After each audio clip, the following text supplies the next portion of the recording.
Join us today as we share videos from the vault, special presentations, past interviews, and share with you the A.R.E. through the ages.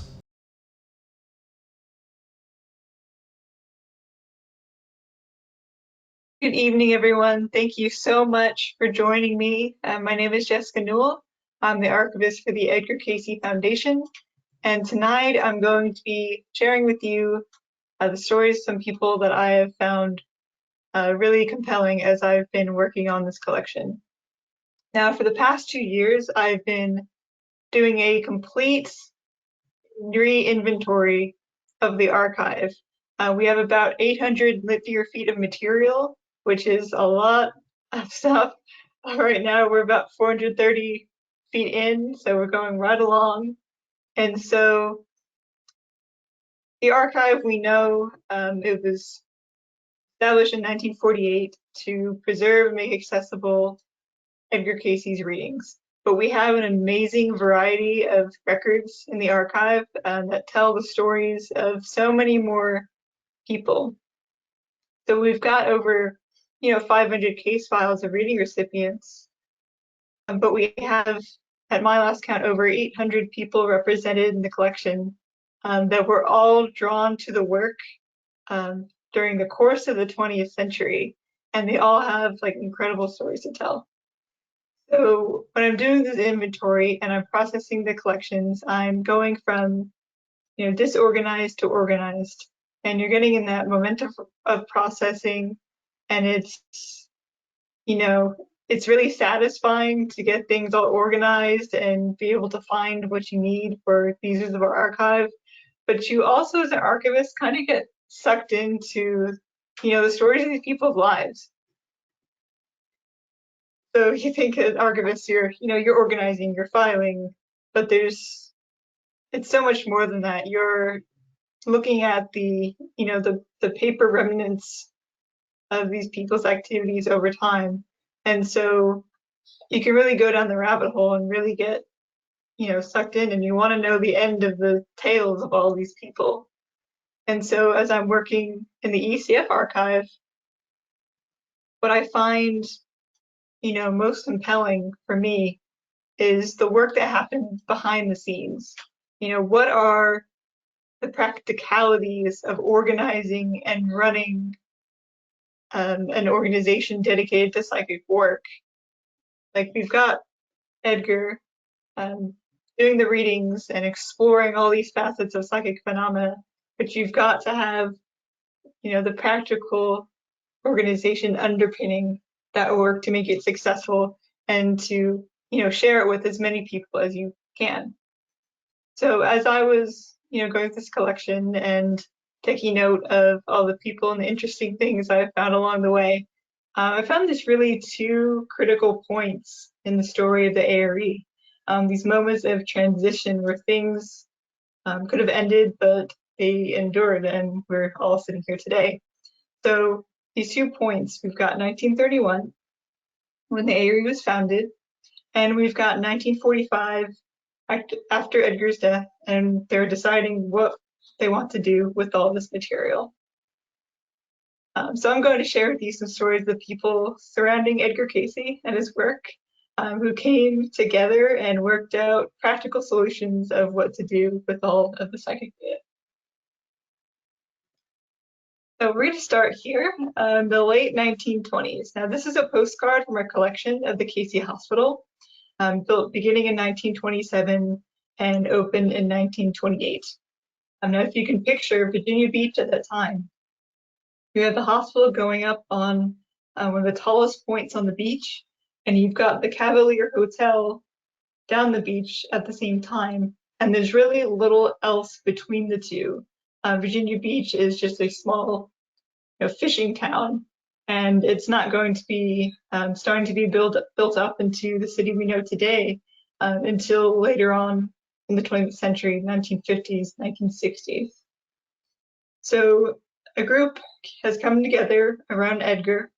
He moved to Virginia Beach in 1925, and so he has New York financiers Morton Edwin Blumenthal financing the work, and they formed an organization to study the readings called the Association of National Investigators.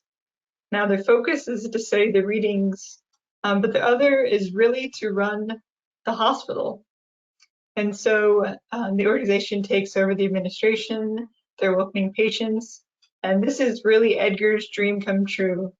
He's been trying to collect funds for years to open up a hospital where people could come and they would be able to receive the treatments outlined in the readings. Now, it's not just a hospital, it's actually, a learning center as well. Wharton Blumenthal and several others, including Edgar, are actually holding lectures in the hospital building and around the Hampton Roads area as well to try to drum up support. And so to get that support, and publications were imperative. So it's not like today where we have word about our activities. So these 3 are the first brochures we have that were published by the Association of National Investigators. Gladys actually kept an excellent historical record. At the end of our readings collection, we actually have several files labeled Gladys's work files. And so any letters or publications that A.R.E. and all the other organizations put out, she put everything in chronological order. So it's an incredible resource for us because we can track the history of this organization through the entire 20th century. So the first brochure we've got, you can see Edgar Cayce's life seal is on the cover. They actually use that for this brochure and for the letterhead as well and all their correspondence. They kind of switch between this seal as the letterhead and this beautiful colorized picture of the Cayce Hospital. In the middle, we've got the testimony that inspired the Institute of the Association of National Investigators. So this is a collection of letters and reports sent in, all of people that Edgar Cayce helped, and they put it into one booklet. At the end of all these booklets, there is a form, an application form to become a member and to receive readings from Edgar. And so it wasn't just, the literature that they were publishing. They really wanted to find any sort of print outlet they could. So we've got a letter to one of Edgar's friends in Alabama from Gladys Davis in early 1931.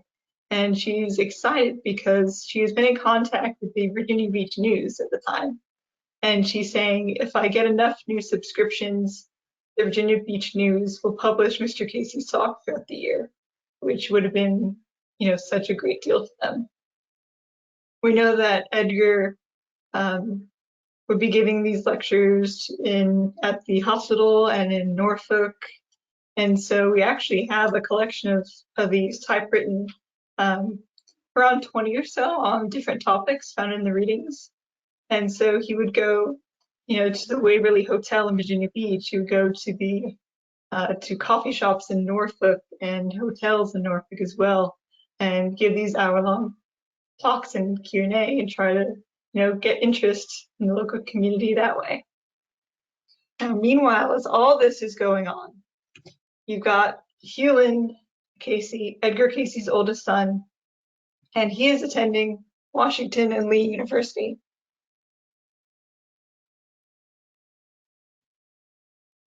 Where Thomas Sugrue is attending as well. Now, they're roommates. At first, they did not care for each other one bit. Hewlin was very enthusiastic about his father's work and was telling Tom all about it. Tom was not so interested at first, but after becoming friends with Hewlin, visiting the Cayce family, he really had a change of heart and really was enthusiastic about doing all he could to help out the work. So while they're at school together, they are both on the yearbook staff.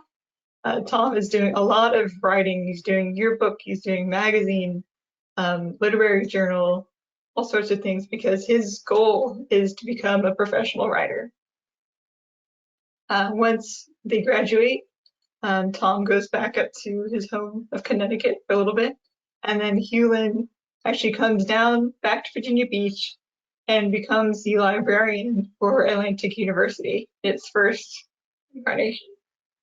So at the same time, they also decide they're going to co-produce a journal. So it was called The New Tomorrow. It only ran for 2 issues because the National Investigators dissolved about 2 issues into the journal, and that was the first long form articles written about different topics in the readings that Tom and Hewlin would both explore. So it's really interesting to think about that as Tom Sugrue was working on his coursework and all these extracurricular activities. He was also basically running the publication department of what would become the A.R.E. from his dorm room, which is really fun to think about. And so Tom actually later becomes a reporter. He moves to New York City. He spends a few weeks walking around trying to get an in into one of the papers, and he ends up becoming a reporter for the New York Herald. And so whenever Edgar Cayce comes up in the news, Tom would cover him favorably. He would send Edgar excerpts from different papers and kind of send his commentary upon them. And so he's getting all of this journalistic experience, all of this writing experience that he's going to use later on to apply to Edgar's work and eventually write There's a River, the first biography. But just as everything is seeming to culminate, the publications are strong, hostels running, everything crashes down in 1931 with the stresses that came on from the Great Depression. So the National Investigators actually dissolve in late February of 1931. So the hospital closes, Atlantic University closes, and the Cayces actually have to leave their rented house because the financiers of the whole work have decided to pull out all their funding. So, Edgar has to make a choice. Does he give up? Does he go back to photography and just, let this dream go?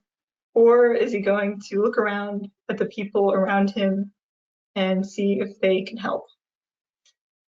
In early March of 1931, he actually writes a letter to everyone that are still supporting his work. And he writes, "A time arises in every individual's life when changes come that are oftentimes viewed with fear and troubling.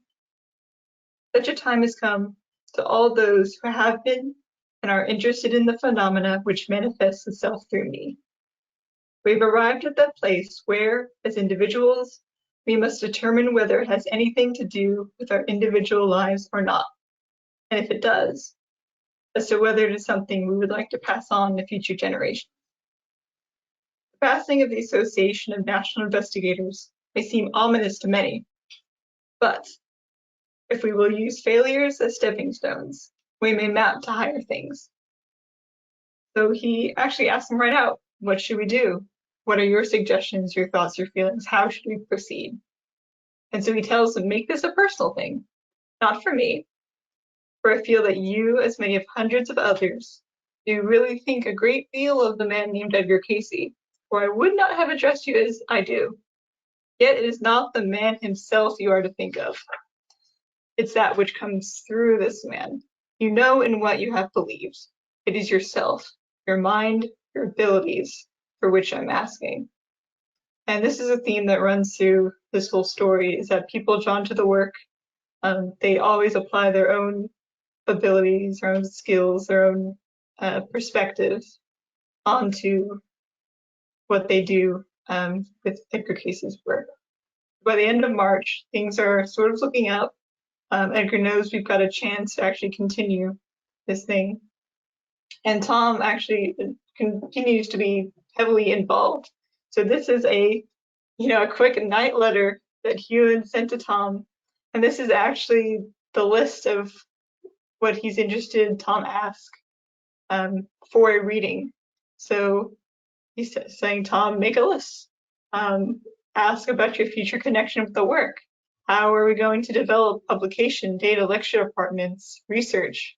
how are we going to organize ourselves, and how can we make this situation a lot more stable, so that we can continue this work. And Hewlin seems very optimistic. He says at the end, things look a whole lot better. 10 questions at once. So, Tom replies, he sends his questions, and they start going and taking what will be known as work readings. We're also trying to figure out at this point, what are we going to call ourselves, since we don't have national investigators anymore? So Tom kind of brainstorms a little bit in one of his letters to Edgar in March of 1931. He kind of says, a name for the new organization is a puzzle. It can't be high sounding. If we call it the American Institute of Psychic or Modern or Cosmic Research, that would be a little too boring. League of Olympus, Association of the Agora would be too frivolous. And if they called themselves the League of Gethsemane or the New Disciples, he thinks it's a tad too biblical. So after several meetings of everyone involved, they finally came up with the Association for Research and Enlightenment. So these meetings were mostly made up of local people, including Esther Wynn, who would go on to be basically the leader of the group that would be writing the Search for God book. She actually was the one that coordinated with the Norfolk publisher to get that first printing of the Search for God books. Hannah and Noah Miller as well, and Florence and Edith Edmonds. So they were all part of this prayer group. And so they're actually, most of them were all neighbors. Hannah Miller and the Edmonds sisters, they all live down the street from one another. And it's funny, actually, I live just a few neighborhoods down from where they all lived in that point in Fairmount Park in Norfolk. Pretty fun to think about. So A.R.E. officially started July 7th, 1931. There were approximately 115 members that were officially signed up at that point. And they experienced, steady growth throughout the 30s, even though all the stresses from the Great Depression were happening. So we've got the study group work. We've got lots of, new publications. They were doing very small runs. They had a hand-cranked mimeograph machine that they were using to publish copies of all this stuff. And so by the early 1940s, we've got approximately up to 1,000 members by this time, especially after There's a River came out in November of 1942. Tom had been actually thinking about writing some sort of biography of Edgar Cayce back in the 1930s. Tom Sugrue's original idea was actually to write a screen treatment for Hollywood. And then that morphed into a biography, and then he stayed with the Cayces through the late 1939 and into 41. He would make trips and stay with the Cayces so he could receive treatment from his readings, and also be there at the same time to interview Edgar and members of his family to write that book. And so it's really interesting when you look in the correspondence from that time. Tom wrote the drafts, he sent it to the publisher, and the publisher actually rejected that first draft. And so he rewrote the entire book before it was finally published in November of 1942. As a result of that, and also Marguerite Grove's article on Edgar in the Coordinate magazine in 1943, we got up to about 2,000 members by the beginning of 1945 as a result of all this national publicity. And so we come to the second turning point in January of 1945. So Edgar passes away at the beginning of that month. And so they've got to figure out, what are we going to do now? So it's in September of 1944, when Edgar had his stroke and was trying to recover. So Gladys had been actually booking reading appointments for the following 2 years. doing, mass rescheduling of readings. And so after Edgar's death, they actually reimbursed most of these people for the money that they would have spent on the reading. And so we start with 2,000 members, and after reimbursements, we have 300 members that are actually remaining. And so the big question now is, shall the A.R.E. continue, even though Edgar Cayce is not here with us to give readings? So what I found really interesting, Gladys just took tons and tons of notes, and she write little sides and tops of things, just really down to the granular level, the sort of documentation of what is actually happening on the ground at this time. So she's got one note about all of the people that would call the phone in the office right after Edgar's passing. So she titled it "Phone Rings at A.R.E., January 1945. First call. Gladys, this is Lydia Schrader Gray in New Orleans. You know Edgar wanted me to come back there and help you all after Lorraine's marriage. Now that Edgar's gone, I don't know what to do. Do you think I should still come? This is Lydia right here with her niece on the left, Lorraine. They volunteered for the Red Cross during the war, so this photo dates from around 1942. So Gladys tells her, of course, Lydia, come right ahead. You're needed now more than ever. We need people like you who understand, who can help us carry on the ideals and the purposes for which he stood. So Lydia became really, really important in the late 40s. She became the first official A.R.E. speaker. So she would travel on her own by car. Later, she'd be joined by Hugh and Cayce. And they would pack enough literature to fill the trunk of their car, go to their first stop, give a lecture, sell as many publications as they could, and use that money to go on to the next stop. She was also the head of the House Committee. So we've got a picture right here of the Art at Crescent House, Edgar and Gertrude Cayce's home. On the left side, you see that low building there. That is the addition that was put on in 1940 that houses the library and the first vault where the readings were kept. And so you've got the office of A.R.E. going on. You've got the Cayce family's house. You've also got lodgers staying at this time, either A.R.E. members working on research, also local people, and the wives of servicemen also. And so you've got this, really, really busy household going on. And so,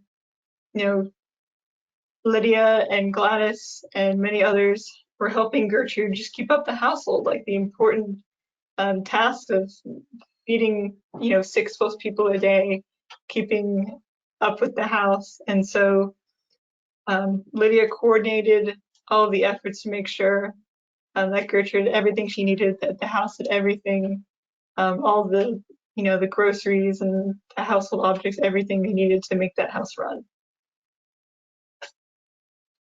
Gladys is meanwhile getting calls about other jobs. So everyone in the community, they knew how skilled she was at stenography and her secretarial work. And so she's getting a call such as, this is A.R.E. at Fuel, Feed, and Building Supplies. We are so sorry to hear about Mr. Cayce's death. Now we're wondering if you'd care to come work for us. And she answers, oh, Ed, I'm so sorry. Hewlin is still overseas, and Edgar Evans still in the service. Besides, my work is cut out for me here. The A.R.E. work will continue, and I'm needed to hold things together until the boys get back. And so Edgar Cayce's 2 sons were in the service at this time, so Gladys knew that this work was going to continue, but she was waiting till everyone got together so they could come up with a definite plan. Meanwhile, as all this is going on, Newell Cayce is thinking about the future as well, as he is going across Europe. He's been assigned to General Patton's Third Army. He's in the Special Services Unit, which is the one in charge of coordinating recreation for the troops, like movies and stuff like that. And so that's applying his previous experience back at Virginia Beach. He was actually director of recreation for the city. He's working with the USO. And so he's applying all that skill over to his position when he finds himself in the Army. Now, he's not, keeping quiet about this work. He's very excited about his father's work, and he's telling everyone that he comes across, everyone he encounters in his unit. And a few of them are getting really interested, including his friend Vaughn Shelton, who's a cartoonist and an illustrator who gets really interested in helping out with the publication program. Here we've got a plan of the A.R.E. headquarters, drawn by Vaughn Shelton.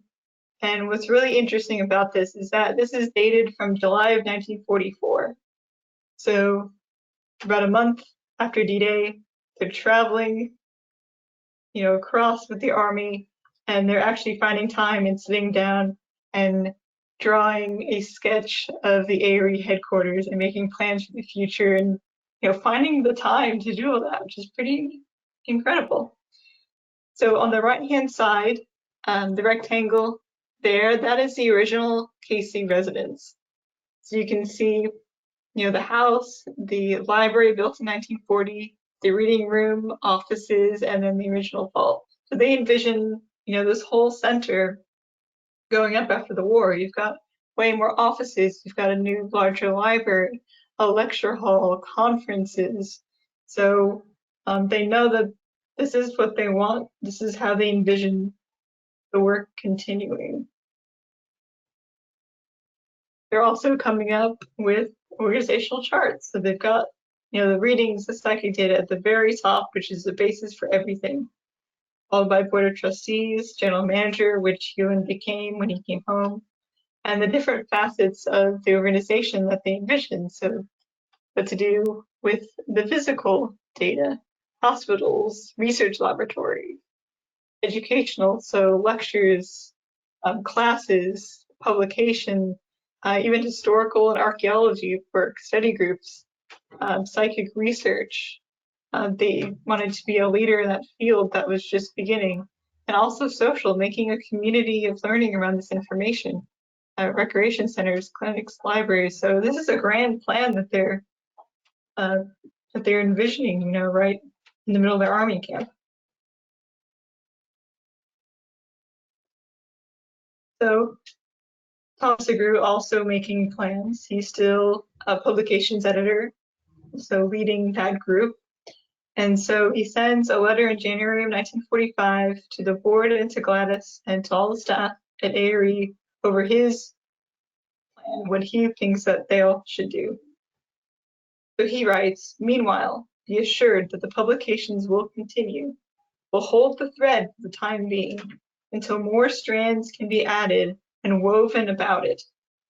It will continue if it is possible to hold the Three Musketeers, May St. Clair, Gladys, and myself together. That is all there is to the work right now." So his conception of this, we need, in his words, active, vigorous, creative writing. Because all they have now is the data, and the data is their greatest asset. What's really interesting is that he's editor of publications. He's actually writing several booklets to start out as like the first set that they're going to offer to the public at this time. And he did a bit of ghostwriting, actually. So the Auras booklet that a lot of us are familiar with, that is, titled Auras by Edgar Cayce. Tom actually ghost wrote a booklet for Edgar, so he worked with Edgar on it, but the content and most of the writing was by Tom Sugrue. So Gladys is doing her best to get Cuban back from Europe so we can get everything on an even keel. So she actually, at the end of January 1945, she wrote to the Selective Service Board for Princess Anne County and also to the field director of the American Red Cross. And she writes, as an organization, we have approximately 2,500 members. This is before the final count for the reimbursement, down to 300 members. We're contributing to the research work being done through our offices. There are many phases of research that are at a critical stage, and the work is to be continued. And the last 20 years of research is to be of value to the greater number. We must be able to hold the support of the members we now have and outline a program for the future. There is no one in our organization fitted to do this as Sergeant Newell Cayce. He has been educated with a particular purpose in mind of being able to carry on the research work for which his father laid such a firm foundation. We must have his help now, or the whole organization will lose the ground it has gained by slow, tedious, and consecrated effort toward an ideal of being of great service to humanity. Fortunately, it takes a little bit longer for Hewlin to get out of the service, and fortunately by that time both his mother and father have passed, but he eventually gets back and takes over that role as general manager. So we're going through this reorientation process. What is the A.R.E. going to be now? Gladys was writing newsletters to the members, and one of the lines in those really illustrates the feeling at this time. She says, we're like people who have just moved into a new house with everything jumbled together. We know that we have all of the ingredients for preparing a meal, for making a bed, etc. If we can only find them and put them in their place. The board is trying to figure out, where do we go from here? Gladys is in on all of these meetings, and she writes to Hewlin in March of 1945, how shall I begin? Both you and Tom are clamoring for news of the association. I haven't written before because I've been completely confused by the various meetings we've had. Nothing at all was accomplished in the way of deciding upon a definite program. Everybody went around in circles, and each person had a different idea as how to proceed. So the only thing that they could decide at this point that A.R.E. would be to study and apply the readings of Edgar Cayce. A lot of members were writing in saying, are you going to perhaps find another psychic to continue this work? And across the board they said, no, we're going to use the material that we have. So Goddess gives us a great view of what is going on in that meeting of the board and all the different members and their perspectives on what to do. So she says that Riley Simmons said he'd like to see a school for the study of metaphysics. Esther Wynn gave a lecture on the study group work and how it was the only answer. Florence Edmonds wanted everybody to meet around an altar to meditate. Mr. Miller was very passive as chairman, probably because he had flown the group back in the meeting in October. Hilary Poole was sick with a cold in bed, otherwise the meeting might have had a little more order to it. So Gladys said she felt discouraged over the whole business. She didn't really know what to do. And she says that in the meantime, I was deluged with letters from all over the country. People saying they had been to this or that medium, heard from Mr. Cayce, wanting to know who we had found to take his place, and 1,000,001 unrelated questions which should be answered generally and not necessitate an individual letter to each person. So Gladys decides that she's going to write a new newsletter, and it's going to be different from this, be very personal. It's like she is writing a letter from her desk to everyone individually. So she calls it the diary letter. She says it's a way to answer everyone, a way to hold the interest of all the members until she says we could gradually wean them away from Dad's personality toward basic principles of the association. So she says the A.R.E. should be all things to all people and thus help them all. And that their whole future as an organization is going to depend on the publications and how they're presented. So they create a new booklet entitled A.R.E. Inc. And she says it's important as there's a river to their survival. So she decides to go back to the work readings. What can she learn from them to put this all together? She evolved some plans which she gave to the executive committee, who approved them. And she also started reaching out to the two main hotspots of interest in the Cayce work apart from Virginia Beach, so New York City and Los Angeles. and she coordinated the regional representatives to begin to put feelers out on how we can keep doing this work. This will later culminate in the campaign to begin the Edgar Cayce Foundation in 1948. And so the campaign for that actually started in New York City, led by Tom Sugrue, getting all of the A.R.E members together. And their plan was actually to microfilm the readings and then have research centers all over the country where people could go and use a microfilm reader and access the readings. So we basically have, created a digital version of the original plan in the member section of our A.R.E website, where we can access the Edgar Cayce Readings database. And so what is interesting too is that the New York group actually paid for Gertrude Cayce's living expenses from January until April of 1945, and made sure that she didn't want for anything. So Gladys's plans are really reflected in the new member package she put together in the spring of 1945.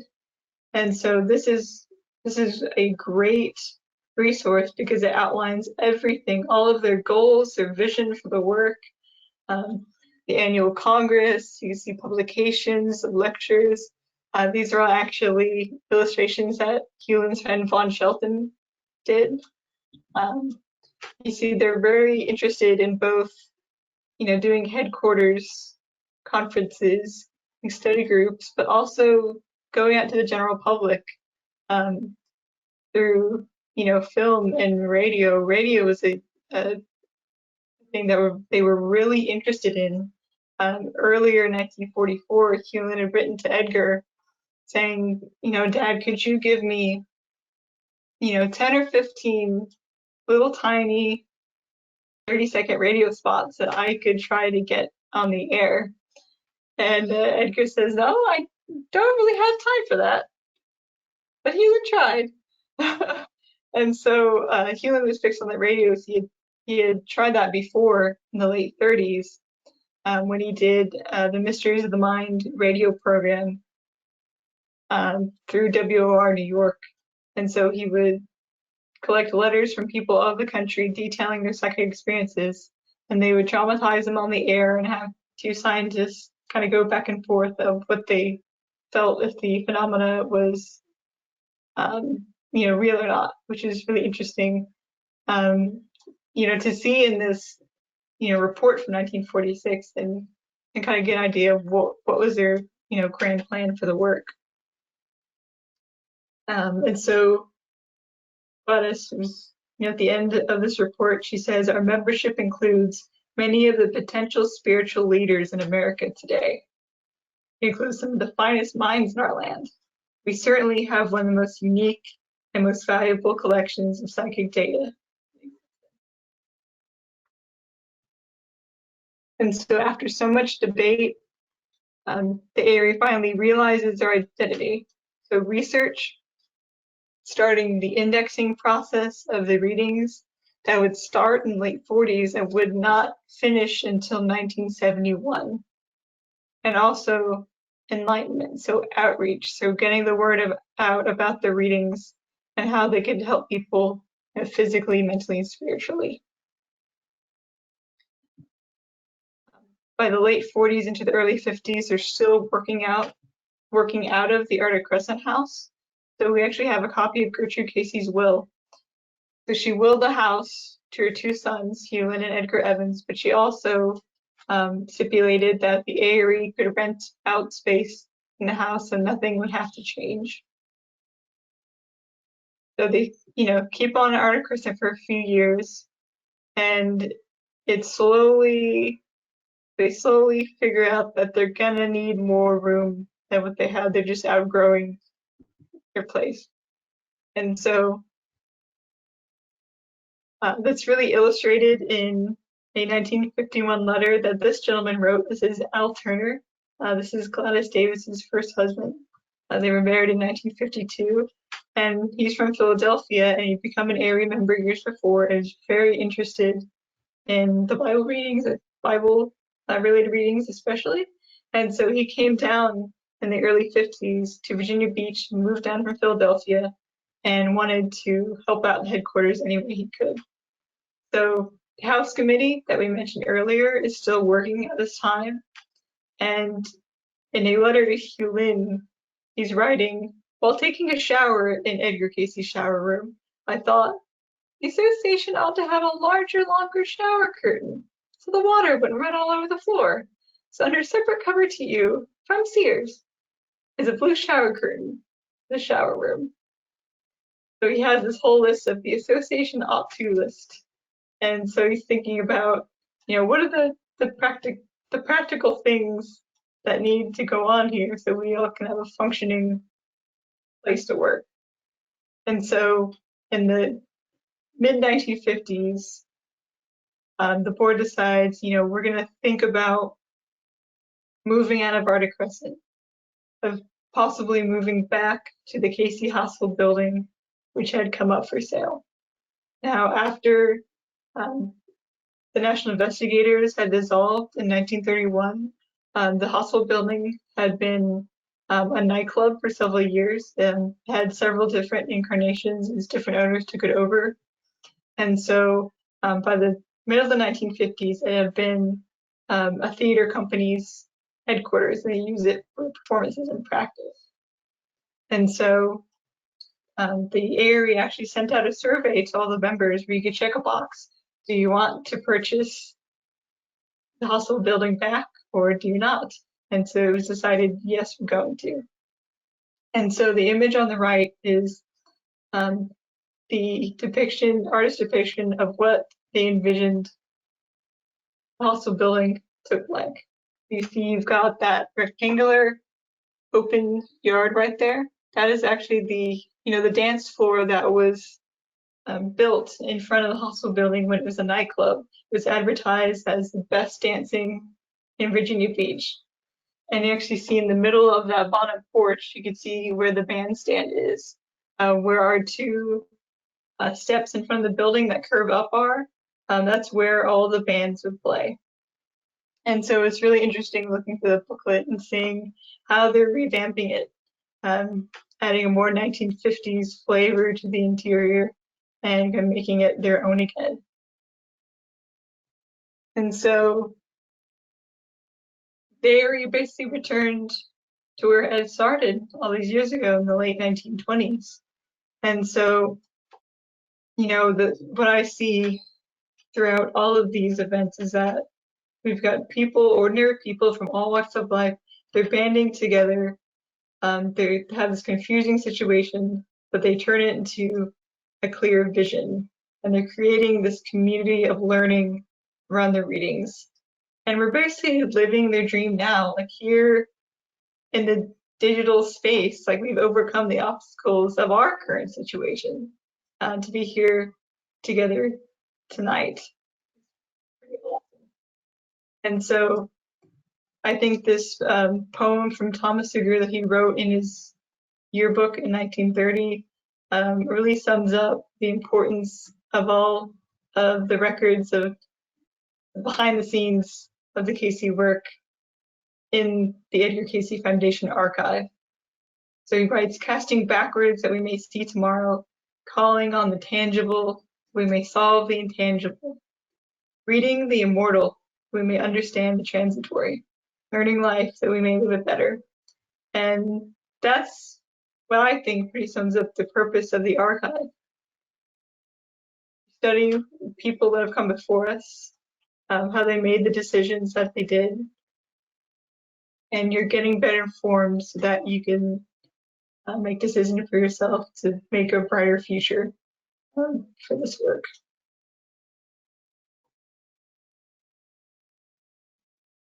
But thank you all very much. I hope you enjoyed this, and I'd love to take any questions that you may have.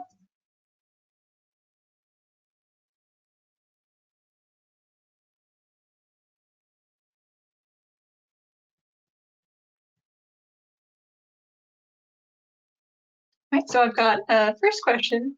Did you know much about Cayce and the work before you joined ECF? You seem to have a very personal connection to it.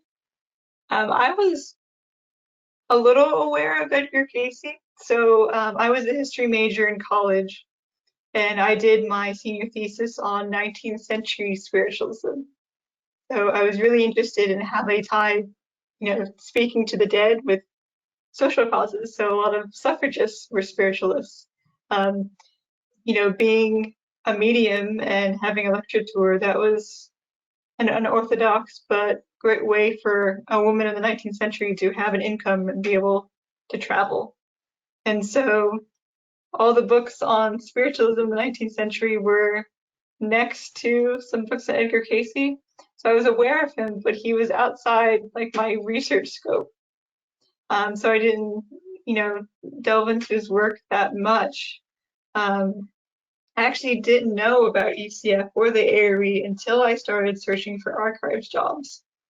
So the Society of American Archivists has a directory for job seekers. And so the semester before I graduated from grad school, I and my dad as well, we were just searching, the listserv, trying to find things that would, be possibilities. And he sent me the link to ECF. He said, this kind of looks up your alley. You should kind of try it out and see if it may be a match. And so I was, very excited to have this opportunity to join ECF. And so I've just been, fascinated. Like there's never a boring day in the archive here, especially this one. It's just fascinating every single day.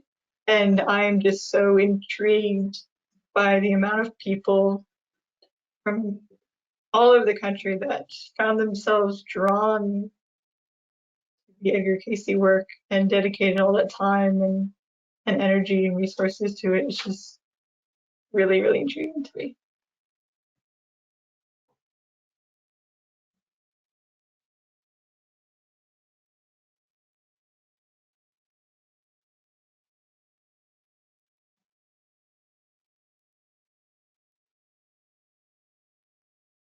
I've got two more questions, I think. Here. I have a question, were Edgar's talks ever recorded? Not on audio. We have, one audio clip of Edgar Cayce, and we've got a video taken at Congress in 1939, so it has no sound. It's a color film of Edgar and a group of people in front of the Art of Crescent House for a June Congress in 1939. But we do have transcripts of the talks that he gave in the mid-1930s. We've actually got a selection of them that were published, I believe in the late 90s, early 2000s. Richard Peterson, who worked at the archive previously, put them all together in a book, and it's called In a Waking State. And it's, really interesting to see from Edgar's own perspective about his work. I have a question, has anyone tried to make a movie out of all of this? Several times throughout the 20th century, from Tom Sugrue thinking about doing a screen treatment, kind of putting up feelers, and every so often through the late 50s, 60s, and 70s, into the 80s and 90s. So we have records when those processes started, but there hasn't been like a major motion picture made about Edgar Cayce yet.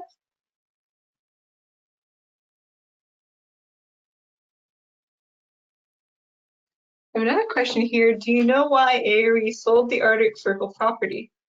Seems like that would have been worthwhile to have historically. I agree. I guess the chance to have the hospital again, something that was so integral to the work.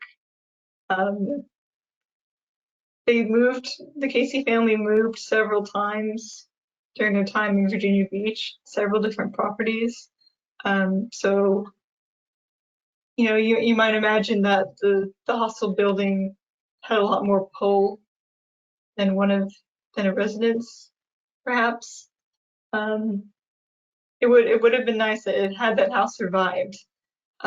It was next to what is the Star of the Sea Catholic Church in Virginia Beach.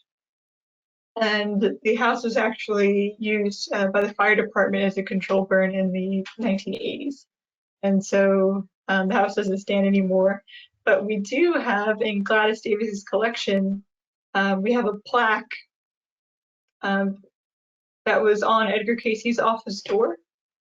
And so after his death, they actually dedicated Edgar's office as the first meditation room. And so Gladys saved that from the door and we have it in our collection. Another question, how did Gladys deal with the volume of mail she received after Edgar died? Must have been overwhelming. Yes, she definitely mentions it was overwhelming, and even in the months before that. And so when There's a River was published and the magazine article came out, they would be getting hundreds of letters a day. It came to the point that the Virginia Beach post office actually called the house and said, "We refuse to take your mail to you." So they actually had to go retrieve the mail from the post office, bring it back to the house, and actually Gertrude Cayce did that most often. The family actually bought her a Pontiac car. She was, the main driver, and she would go every day and get mail sacks from the post office and go back to the office so they could sort it out. The volume was just incredible.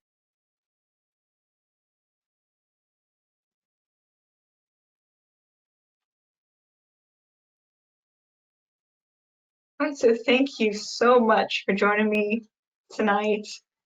Please, if you would like to know more information about the archive, the work that we are doing, please visit us at edgarcaycefoundation.org. We've actually just revamped our website. We have a whole new layout, which I'm super excited about.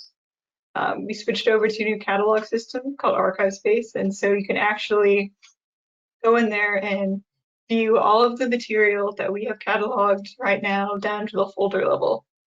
We do a lot of on social media as well, and we have started a YouTube channel. We started back in April, and so if you search for Edgar Cayce Foundation Archives in YouTube, it'll take you right to it. So everyone have a wonderful evening, stay safe and well, and we'll see you next time. Thank you.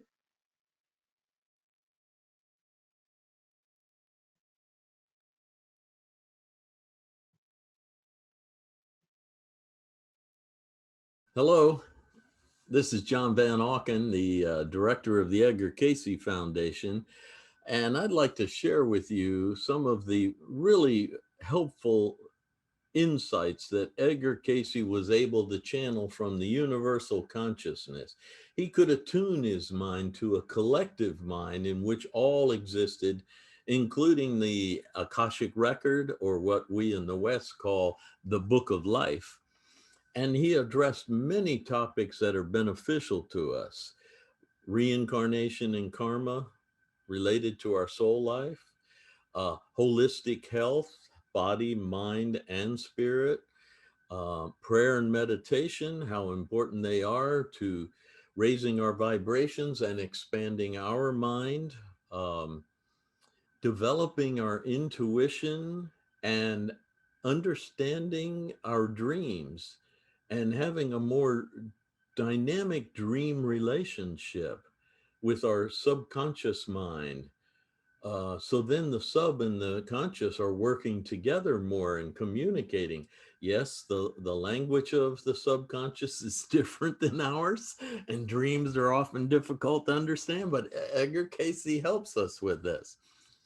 In this talk today, I would like to address that very thing. Dreams are processes that are affected by our physical organism, chemistry, electrical patterns, chemistry, emotions, attitudes, even things that our mind has been focused on, especially just before bed and all, can affect the dream state. But if we shift to where we're seeking understanding, enlightenment, information through the dream source, which is our deeper subconscious mind, then we can start to develop a dream study pattern with ourselves. And we start to get our subconscious's perspective.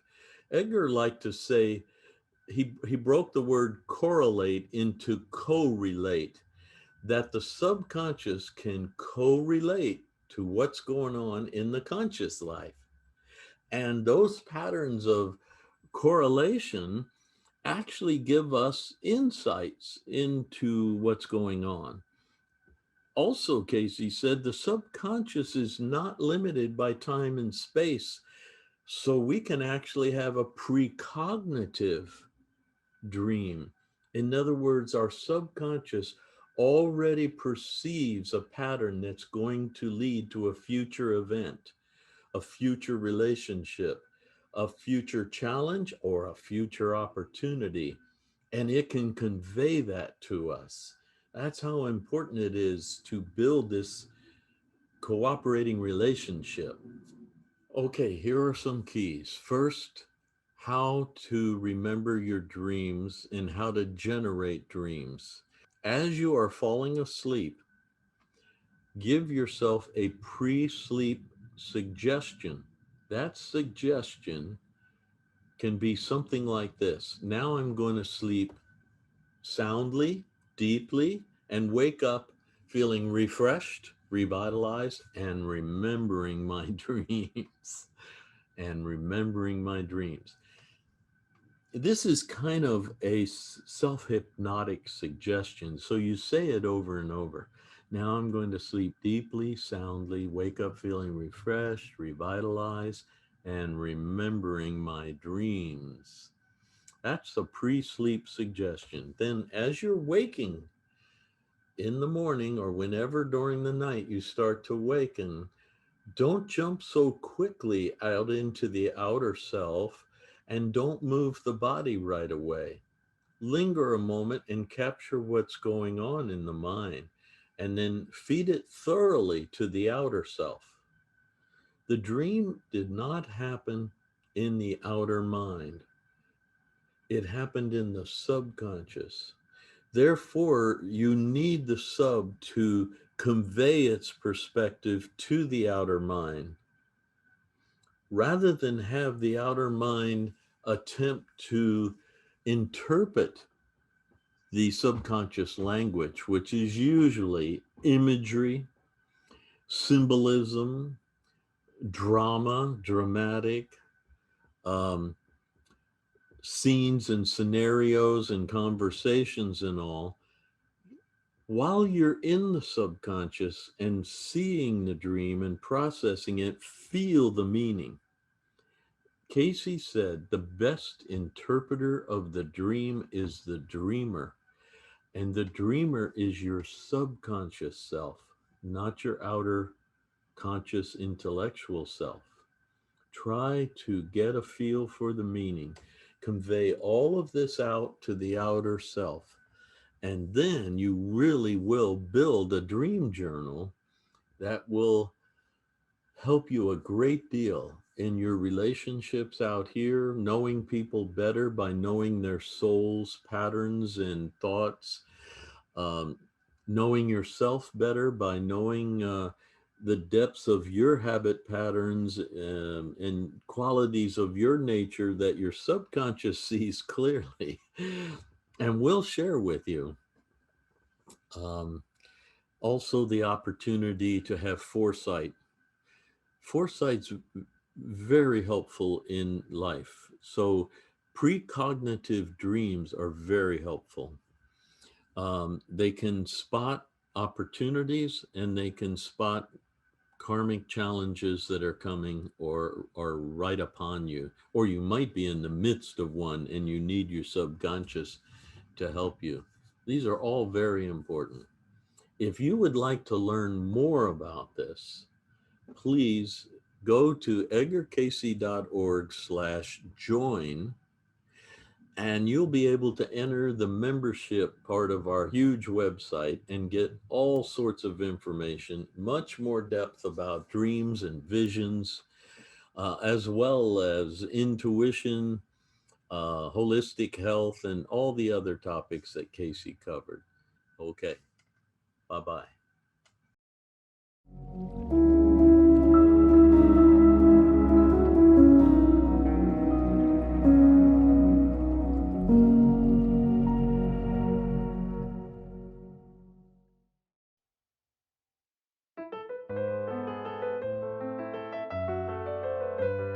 The Cayce Hospital of Research and Enlightenment is an imposing structure erected on a hillside overlooking the Atlantic Ocean.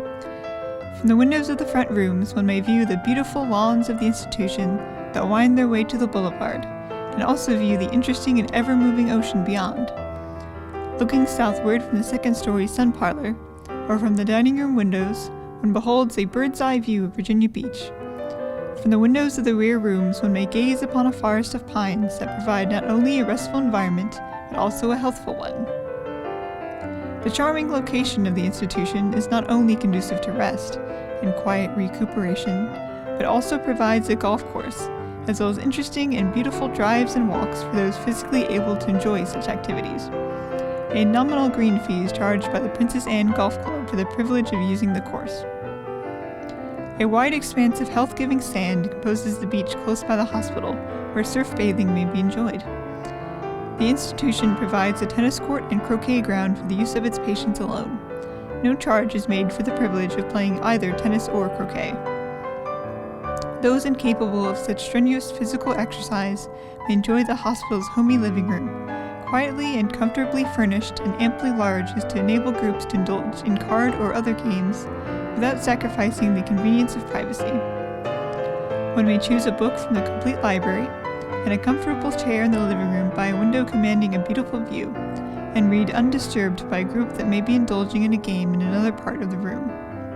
As one patient aptly puts it, with the knowledge provided by Mr. Cayce's reading, Dr. House's able administration, and the general atmosphere of the environment as well as of the hospital itself, one just has to get well, whether one wants to or not.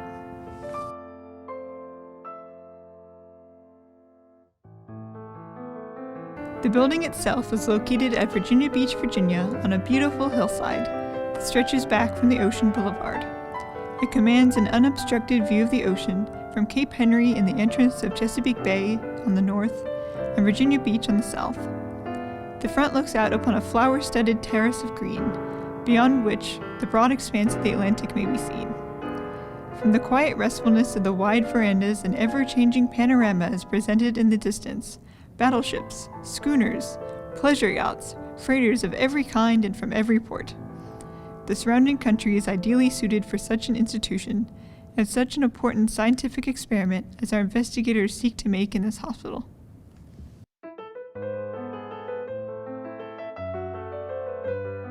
Broad, roomy, screened verandas offer a restful retreat for all.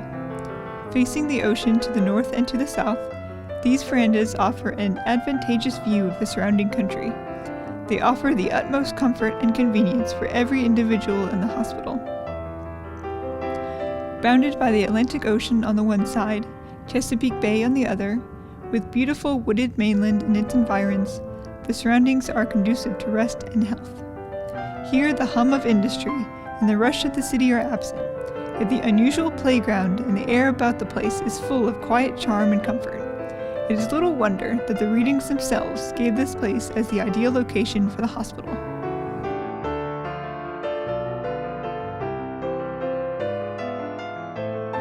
The Cayce Hospital of Research and Enlightenment was founded by the Association of National Investigators and the members of this organization on November 11, 1928. The purpose of the hospital is to provide a scientific means of administration of suggestions given in psychic readings, which latter are being made at the present time by Mr. Edgar Cayce, which are made for those of the sick who desire and solicit them. Past records prove that thousands have benefited from the application of suggestions they have themselves applied and which they received from physical reading rendered them by Mr. Cayce. However, the hospital affords a complete scientific method whereby results of such applications may be filed in an orderly and systematic manner, and it also provides a means for patients who not only desire a physical reading, but also desire exact and complete treatment as prescribed in the reading, to receive such at the hands of competent physicians.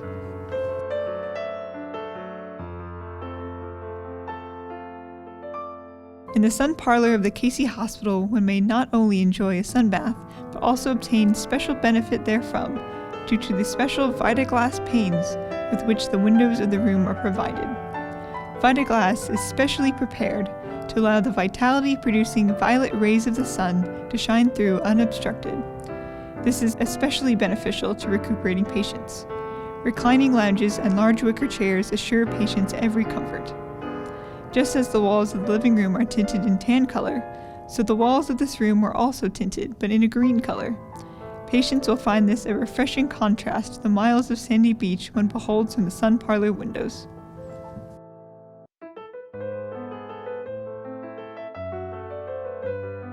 The living room of the Cayce Hospital, only one corner of which is shown above, has been justly admired by many for its convenient size, homey atmosphere, and for the good taste in which it is furnished.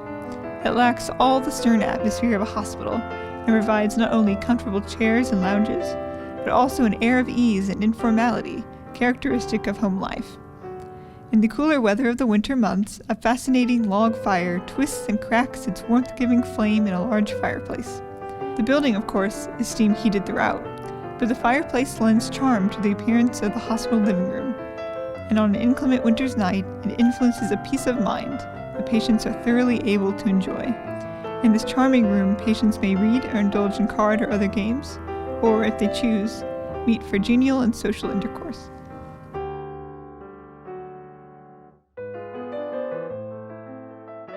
One of the features of the Institute dining room is the fact that separate tables are provided, so that a group may have the privacy of their own table should the individuals thereof desire it. The room has many windows with northern and southern exposure, thus providing a means of keeping cool while dining on hot summer days.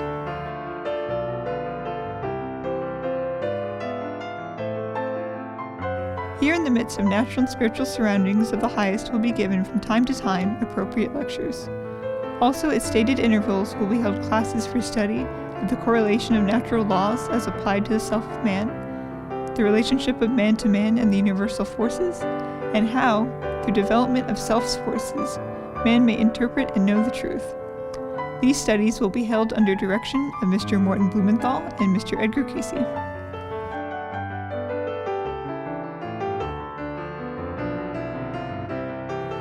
Thomas B. House, M.D. D.O., is in charge of the Cayce Hospital of Research and Enlightenment. His long career as a general practitioner, and also his great hospital experience, especially fits him for his present charge. Not only has his medical experience equipped him to serve in the capacity of physician to patients, but his devotion to the cause of human welfare has peculiarly fitted him to act in the capacity of a guiding hand to those of his patients who seek his services.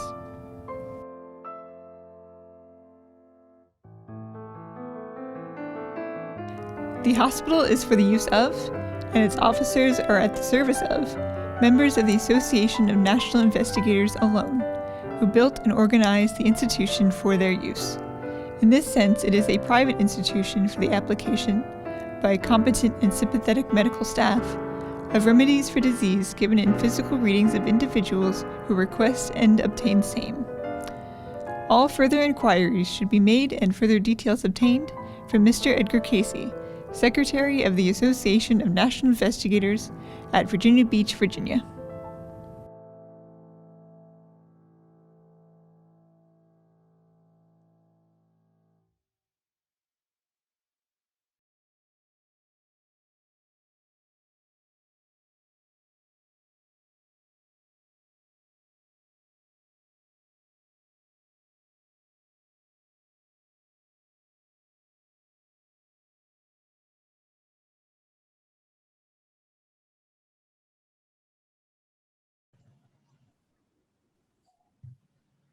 Okay. All right. Hi, Dean.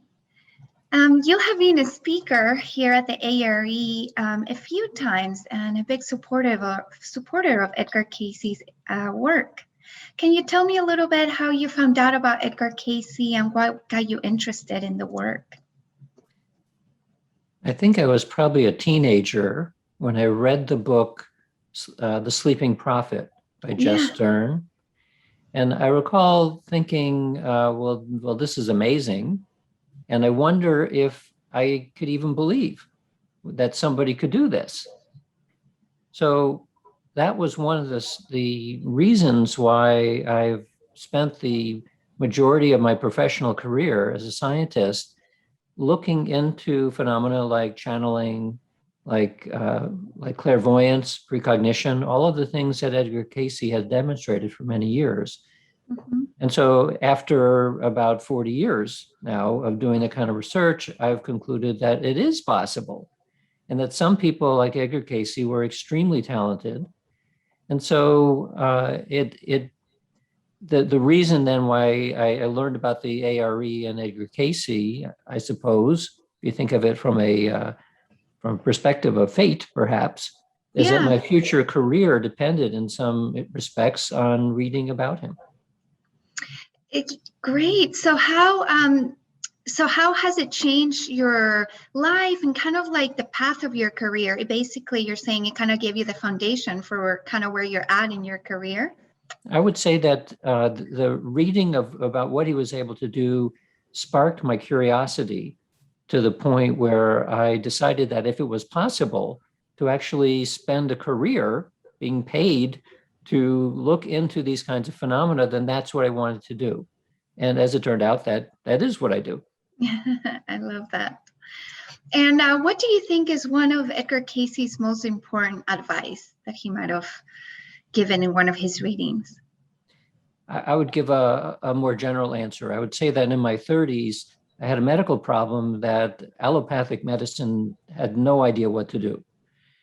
So I was recommended to look into alternative forms of medicine, and Edgar Cayce's medical files were part of what I was looking at. So I bought the CD, I think at the time, that had all of the medical readings, and you can search for things.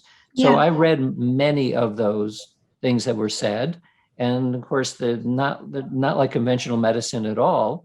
And yet, because the same treatments were said again and again, and people apparently did well with them, Mhm. that sparked also a lifelong interest in alternative and integrative medicine. Yeah, that's what I find interesting about Edgar Cayce too, is that there's a lot of documentation of people that used a lot of the remedies that he mentioned, and they got better, and it has there's records of that. So I find that always fascinating. Yeah. So if you could, if Edgar Cayce was alive and you could get a reading from him, would you rather get a life reading where you could find out about your past lives, or a health reading? Ooh, that's a tough question. I want all of them. Right? I know. Yeah. I suppose if I had to choose just one, I would do something like a life reading. Because we're always thinking about what are we doing? Why are we doing it? Is there a purpose to it other than simply something we want to do? Right. And so a life reading in that respect would be quite interesting. Yeah, I kind of agree with you on that one. It would be so fascinating to kind of know, about our souls and our journey. Great. Right. Well, I appreciate you taking the time to do this quick little testimonial for us. Is there anything else that you would like to share about Edgar Cayce or his work? I would just ask, have you talked to Stephen Schwartz about Edgar? Yeah, because Stephen always is saying that part of his path also was learning about Edgar Cayce and then going to the library and actually reading all of the records. And I think I agree with him that if you approach it with an open mind, these records, what you'll find is that I would say they're not all 100% correct, because nobody's 100% correct about anything. Correct. But a large majority of them are saying things that either were later verified to be correct, or in terms of the medical advancements, some of those things are now being seen as being viable treatments, where for many years they were not.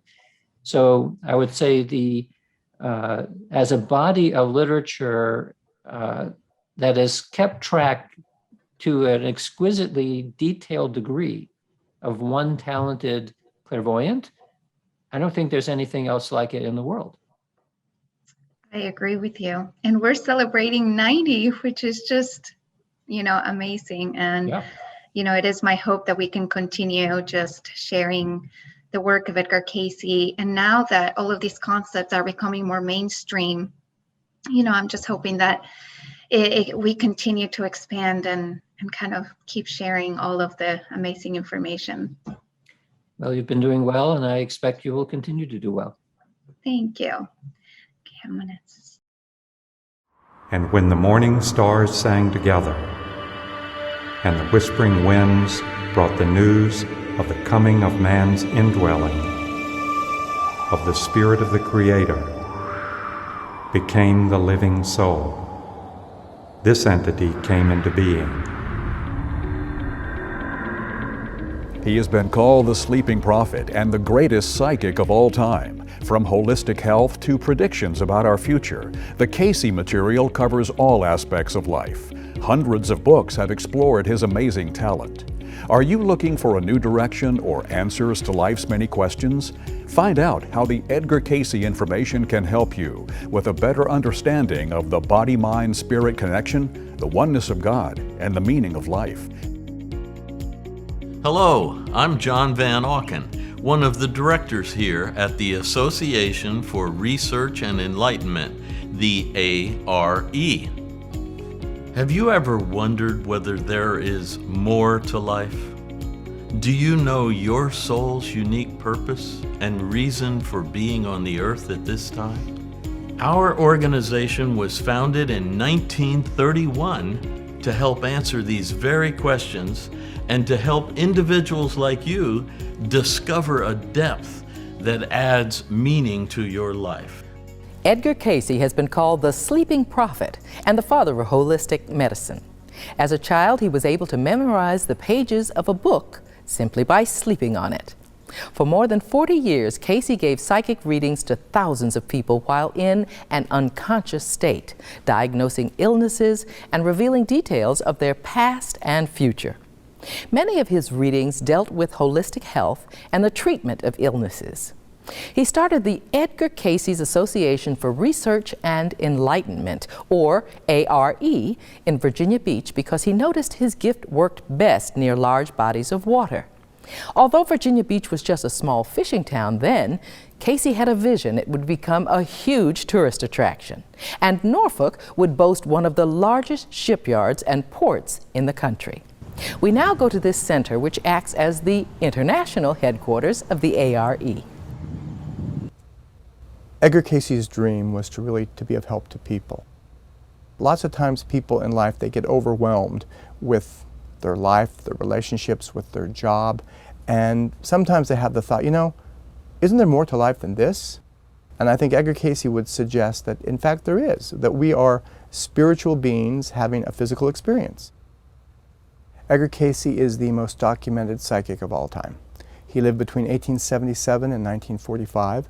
For 43 years of his adult life, somehow he was able to put himself to sleep, close his eyes, and while asleep, he could be asked virtually any question imaginable. The name Edgar Cayce sometimes is much more prominent and famous throughout the world than it is here in Virginia Beach. I have been on planes all over the world. We have Edgar Cayce centers in 38 countries.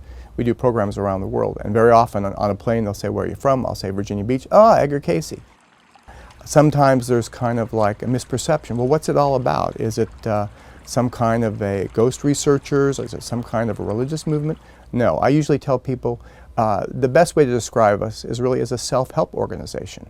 Edgar Cayce provided a wealth of information for individuals, just like you and I, how we could maintain a better lifestyle, how we can take better care of our physical bodies, how we can learn to deal with our attitudes and emotions, how we can help transform our relationships. So the questions you have about your life are just like questions that people asked Edgar Cayce 70, 80, 90 years ago. And the answers to those questions came to be called readings. And they found that Edgar Cayce had an incredible accuracy rate. He could put himself to sleep here in Virginia Beach, tune into an individual virtually anywhere in the world, diagnose what was wrong with that person, how they had gotten ill to begin with, even sometimes recommend doctors for them to go to. And over the years, we kept track of all of Edgar Cayce's readings, his correspondence with people who had readings, and in fact, the Edgar Cayce database contains approximately 24 million words. And for that reason, Cayce has been called the most documented psychic of all time. Edgar Cayce was a Christian. He was a member of Protestant churches all his life. He taught Sunday school all his life. So at first, when some of this information started coming through him, he thought it was unusual. The ability to go to sleep and see another person at a distance, or the ability to put himself into a trance and answer questions about other different religions or history or whatever it might be. His reading of the Bible, where he saw the Old and New Testaments were filled with visions and dreams and people having experiences in consciousness, that gave him a tremendous sense of well-being, that somehow, because of his tremendous faith, he was able to do these things. The first publicity was really the New York Times in 1910. They ran a full-page spread about the illiterate man who became a doctor when hypnotized. He wasn't illiterate, but that was a better headline. But it was an amazing ability to somehow tune into someone at a distance. I would say that for many years, he had essentially 2 readings a day, one in the morning and one in the afternoon. And it wasn't really until 1942 when his biography, There Is a River, came out. It was really his life story. And people bought that book and became very interested. And then the following year, 1943, Coronet magazine published an article called The Miracle Man of Virginia Beach. And Coronet was really the life magazine of its day. And because of those 2 publications, the requests for reading became so frequent that Edgar Cayce told his secretary to book in advance in order to stay kept up with the demand. He was really worried about all these people. The postman was apparently delivering bags of mail each day. Eventually, Edgar Cayce wore himself out and had a stroke. And when he died, he had been booked 8 readings a day, 2 years in advance. So truly toward the end of his life, people realized that his gift was remarkable, and so many people wanted help. Edgar Cayce founded the A.R.E. in 1931, really as a membership/research organization where people could come and see what this material was all about. For example, I first became interested in A.R.E. because I had some really challenging problems with allergies. I used to get 6 allergy shots a week. Now, by working with the Cayce information on allergies, I don't even take pills anymore. It was also his desire where people would come and they would be able to get readings, and he would have a team of doctors, nurses, physiotherapists carrying out the treatment. Holistic health from Cayce's perspective is an approach to health that incorporates the whole person, the body, the mind, the emotions, and the spiritual beliefs of that individual.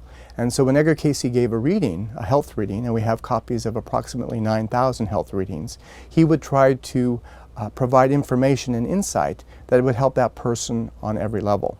He did not just draw upon alternatives to medicine. He drew upon every kind of medicine known to humankind. He recommends surgery, he recommends osteopathic adjustments, chiropractic adjustments, naturopathy, physical therapy, dietary changes. Anything that you can imagine was recommended by the Cayce material. And in fact, a group of physicians who became interested in holism because of the Edgar Cayce material really were the ones responsible for founding the American Holistic Medical Association in 1978. And today, the old Edgar Cayce Hospital has been transformed into our health center and spa. So people come here for massage, they come here for chiropractic adjustment, they come here for dietary advice, they come here for regression therapy. So in a sense, we are continuing Cayce's health tradition even today. We have a Cayce Riley School of Massage that trains people in massage therapy. I believe we've graduated about 2,100 different students from 18 different countries.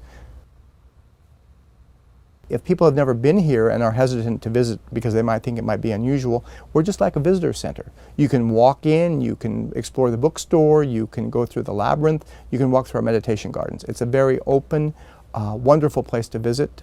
Tours come here all the time, and I think if you haven't been here before, you will really enjoy coming to visit Edgar Cayce's A.R.E. Visit edgarcayce.org for more information and to gain access to resources on how to treat hundreds of ailments from acne to varicose veins. Latent within you are talents, ancient wisdom, and all the answers to reaching your soul's full potential in this lifetime. For nearly 100 years, America's most amazing seer, Edgar Cayce, and the organization that grew from those early beginnings has been providing tools for personal empowerment and spiritual growth to its members. As members, you can explore issues of body, mind, and spirit within a community of like-minded people. Quarterly, we publish a mystery-revealing magazine titled Venture Inward. Members also have access to an exclusive online membership section with all 14,306 Edgar Cayce readings in a searchable database, plus background material such as letters, historical documents, and more. Plus, you'll enjoy hours of audio and video materials, including recent events from Virginia Beach and special selections from the archives. We also maintain an extensive health database, online dream interpretation, and a free meditation course. Next, you're going to hear about the benefits from our members in their own words. I grew up with a very religious, very strong religious foundation through my family, which is one of the many reasons that my spirituality has always been so important to me. It's also one of the reasons I was so thrilled to find out about the A.R.E. and Edgar Cayce's work. And my favorite part about being a member is the fact that I have access to all of those readings and any other spiritual material I could think of online. I became a member of A.R.E. because the information that came through Edgar Cayce has changed my life, and it has helped me so much in my own personal struggles that I wanted to give something back, and I became a life member 2 years ago.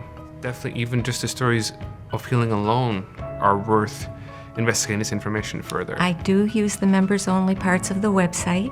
I use them for, in particular, health issues, the Edgar Cayce readings, and I like to look at Venture Inward magazine on the website. The information given has helped my spiritual path and spiritual growth. And I could identify with Edgar Cayce more in his human element. I'm always interested in the human element because I'm so human myself that it gave me hope that I too could transform myself. I would share that if you are interested in looking at this video, that you pursue it more yourself and make up your own mind. I would say for them to really read into his material and really read about who Edgar Cayce was as a person. Because if you read about his history and the type of person that he was, it's really hard not to want to be a part of such a positive movement. I always had the philosophy that each and every one of us, as we have a soul, has some kind of psychic ability, and it's why when we form close bonds with each other, we're able to kind of pick up on emotions and that kind of stuff. So I was really excited to learn about how I could better develop my psychic ability through the Edgar Cayce readings and the work, and be able to incorporate that into my spirituality also. Applying this information in your life, you will gain an insight into your soul's purpose and its full potential. Visit edgarcayce.org.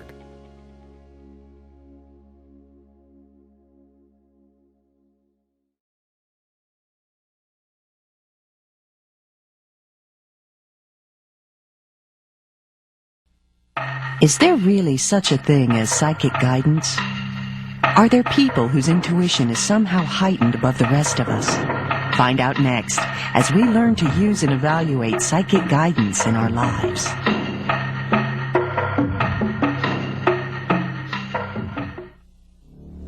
The 21st century, the beginning of a new era. We stand at the threshold of a time filled with rapid change, uncertainty, and monumental possibilities. Visionaries have pointed to this time as a turning point for humanity. One such man was the American clairvoyant Edgar Cayce. From holistic healing to spiritual development, the world that Edgar Cayce predicted is now emerging, inviting us to explore the new millennium. In today's world, we may often have questions about our life and its directions. Questions about our job, our relationships, even our future can sometimes seem overwhelming. For that reason, we may decide to seek guidance outside of ourselves and a professional intuitive is one option. I'm Mark Thurston, and I'm joined today by Mary Roach, a popular intuitive who has given thousands of readings over the last 10 years to people from all walks of life. Welcome, Mary. Hi, Mark. When people go to a psychic to get information, what do they get that they might not get from other sources? Well, the one thing about intuitive information is that it's much more objective. Usually the psychic doesn't know the individual, and if the person thinks something really difficult or strenuous is happening and this psychic can see the outcome, it can help the person be more objective about the situation that they're in. Also, very often people say that the information that they're receiving back from the intuitive is exactly what they sort of thought they were thinking anyway. They already had it in their minds. The intuitive is simply repeating it back to them very often. So it's both that mirroring as well as that confirming. Yes. Now, Edgar Cayce is a model for so many people who are doing intuitive work, and he talked about the way in which a reading or consultation session is really the product of the recipient and the psychic. What role does the recipient play? Well, the recipient's role is very important because they are co-creating the reading with the intuitive, and they are the source of the reading. Their soul is the source of the reading. So what the recipient can do, the first and most important thing is that they need to make sure that they're motivated and that they're interested in being there, that they have something that they want to talk about their lives, about themselves, that's important for them to know. The second thing that's important for them to do is to walk in with an attitude of openness, with an attitude of being receptive and not particularly skeptical. That usually helps the flow of information and helps everybody relax. And the third thing is that they need to be responsible and discerning, both in choosing an intuitive to work with and in listening to the information, because they need to listen to the information to find out if it really suits them, if the person is really on with them or not. So they have responsibilities too. It's not just a matter of opening themselves up and saying, tell me what to do with my life. No, it's important for them to have an idea about what they really are looking for and then to really listen to whether it's really the appropriate answer for them. Now, you must have people from all different walks of life come to you, all different kinds of questions. What kind of question are you best at answering? Well, my favorite kind is life purpose, life mission. I believe that every soul is here with a purpose, with a reason, with a mission to fulfill. I also believe that all people have lessons that they end up having to be involved with because they have to learn and better themselves. So a lot of times that they will meet people who will help them meet these lessons. So that's the sort of thing I usually work with, and that usually includes relationships and careers. But life purpose is the most important because everybody is here for a reason.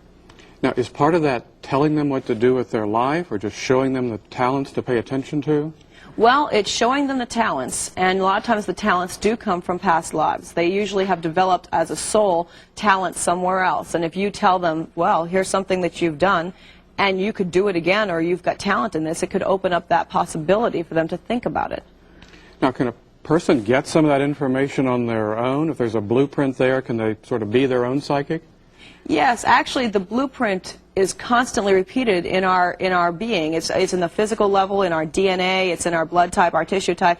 The blueprint for the individual is unique, and therefore even in the esoteric sciences such as astrology, if the person wanted to run and get an astrology chart, or numerology, or even the psychological profiles like the MMPI and some of the other profiles like the Enneagram, all those are little blueprints that a person could use to find out more about themselves so they know how they fit in the universe.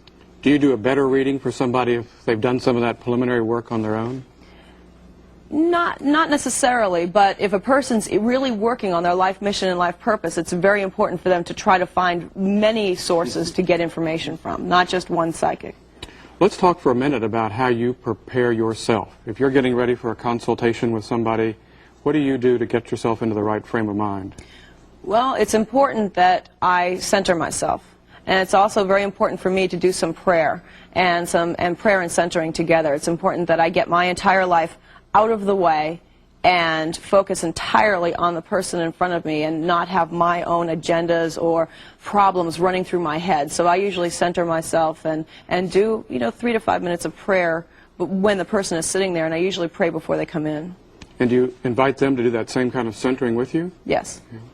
Some of them do. Some of them are kind of nervous, so they want to sit there and wait and see what happens. But there's usually a quiet time, so they have to sit there, and sometimes they do pray with me.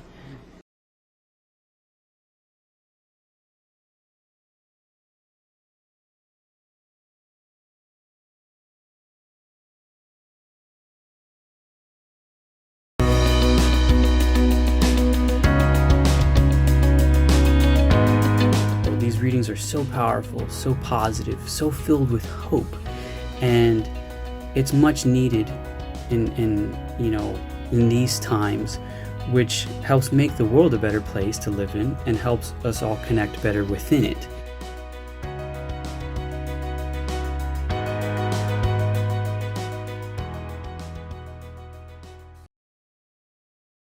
Hi, welcome back to the Edgar Cayce Foundation Archives. We've talked a lot these past few times that we've been together about how we preserve all the historical materials in the Edgar Cayce Foundation's collections.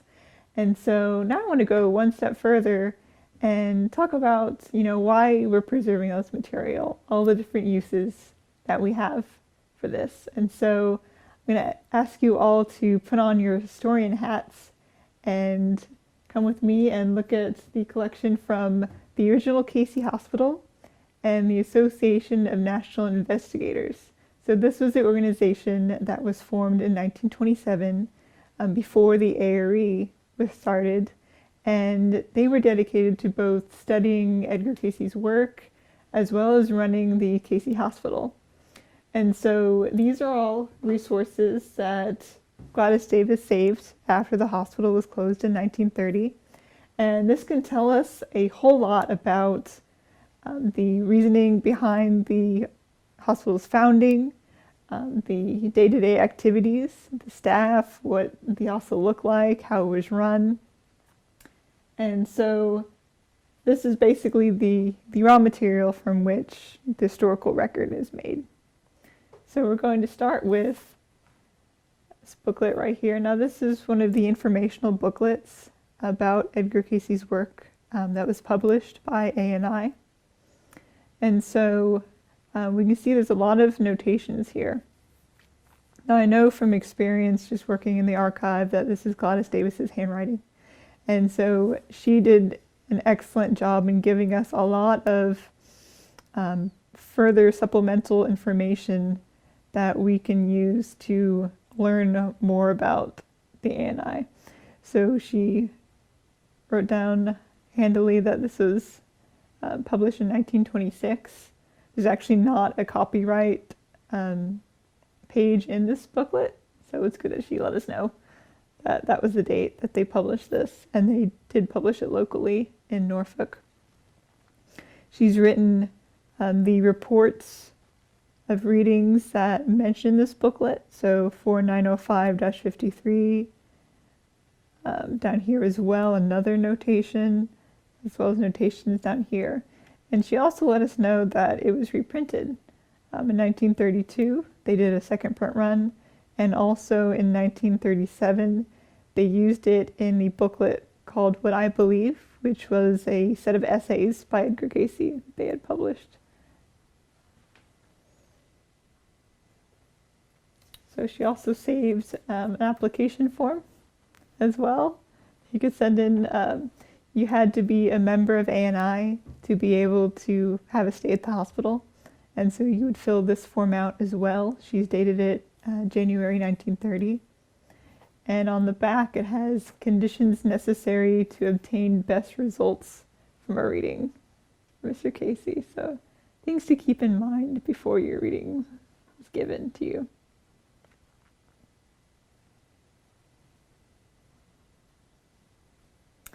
And through the years, as Gladys was processing all of this information, any other background information she would tuck into whatever she was working on. And so this page probably dates from the 70s, as well as she was going through all the publications. So anything else she had, she would, type up and put with the correct material.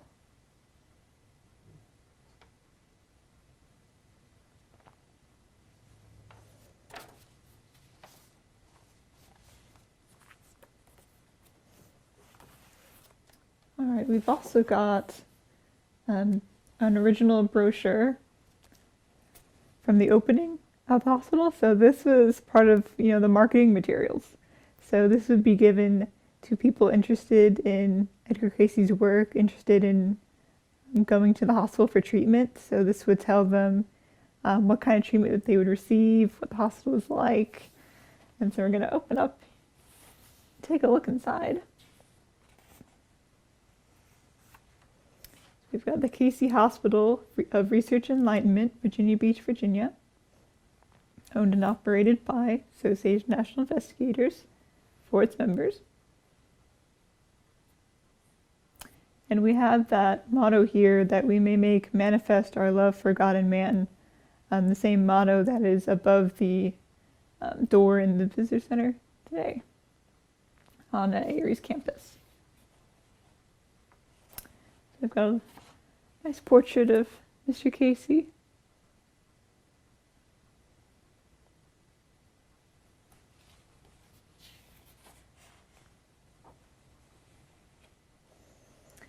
So it begins with giving an overview of where the hospital is, the environment around it. That was really important at the time for people when they were choosing an institution to go to for their health.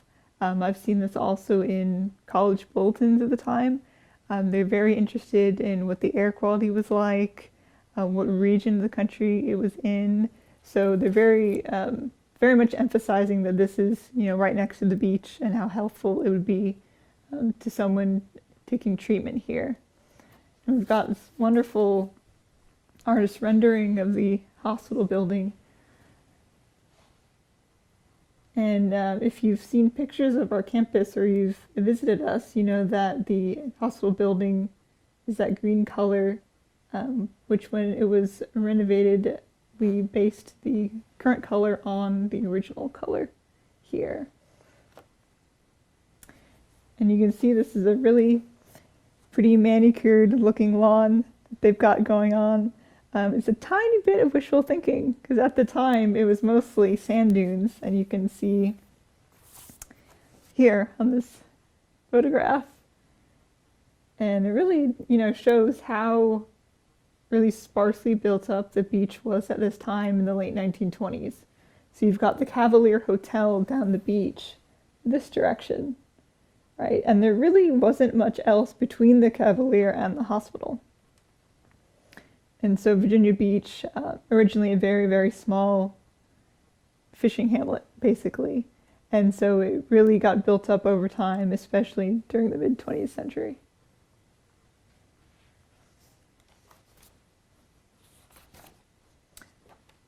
So we've got a lot of great interior shots of the hospital.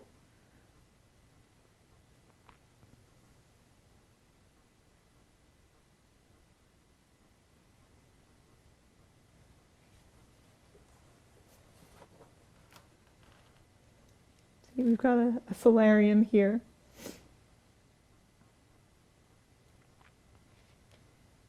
Plenty of sunlight. Different areas. So we've got living room and dining room. Now this is now the entrance to the spa up in the hospital building presently. And we have Gray's Kitchen, the restaurant here, and it's actually located behind this wall where these two double doors are now.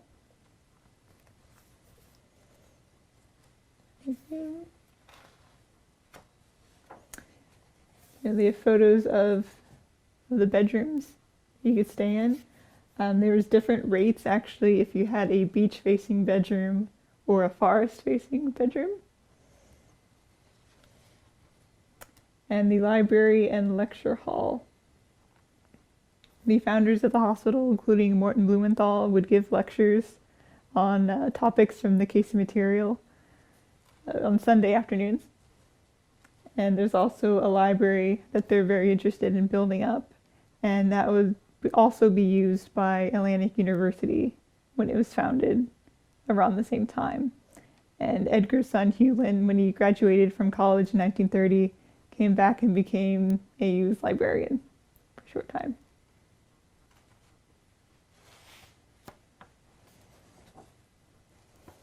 So it tells us, who were the staff of the hospital.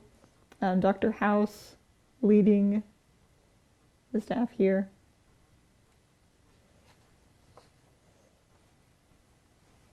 A lot of descriptions of the neighborhood around the region. how to get to the hospital as well, travel arrangements.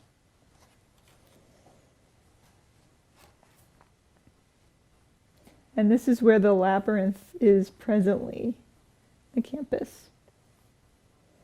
Originally, it was just the walkway, and then here would be a fountain. And we've got a fountain there right now, but the original fountain was actually dedicated to Edgar Cayce's mother, Carrie. She had passed away in 1926, and so that was a memorial to her.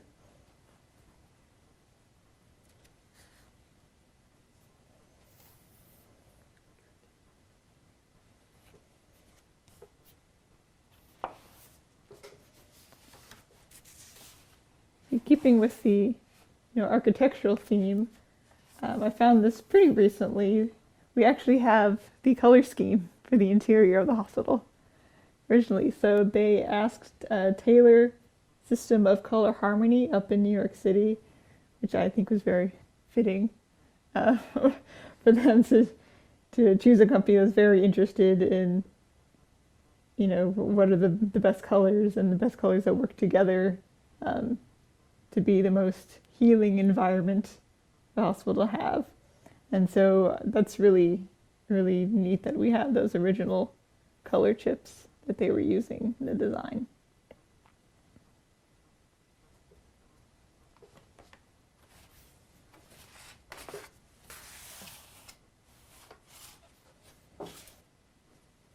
We also have the dedication address when the hospital was opened. A great photo there, the outside. And it was held on Armistice Day of November 11th, 1928. So Armistice Day being the date of the end of the First World War.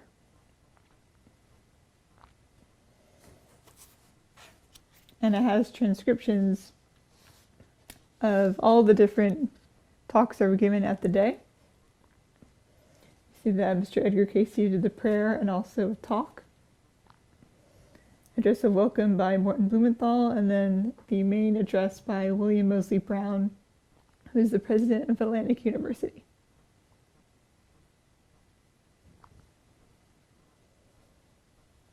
So this gives us a great idea of who the different people involved in the work at this time, all their views on what they were doing and their purposes and stuff like that.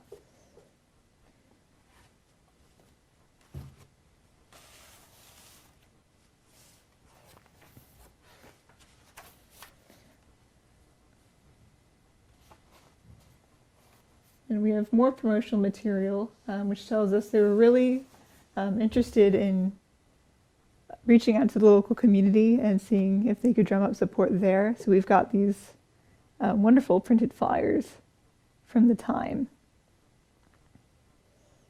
And Gladys's notes, telling us when things are published.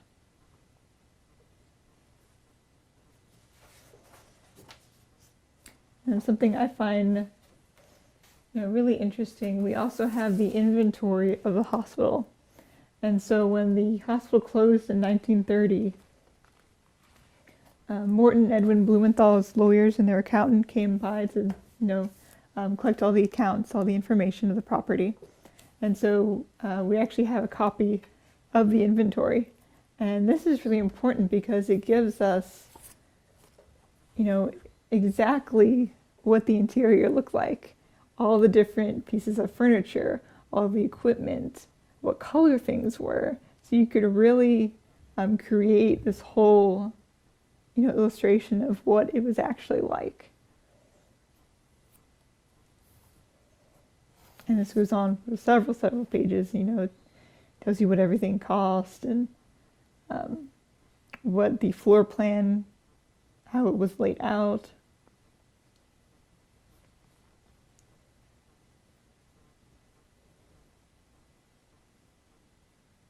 So really a very important document to have.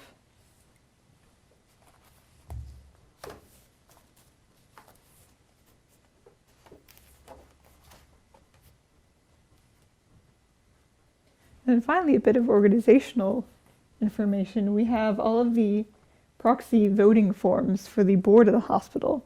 So if you could not attend the board meeting in Virginia Beach, you would appoint a proxy to vote for you. And so we have all of these forms from all the board meetings from 1927 until 1930.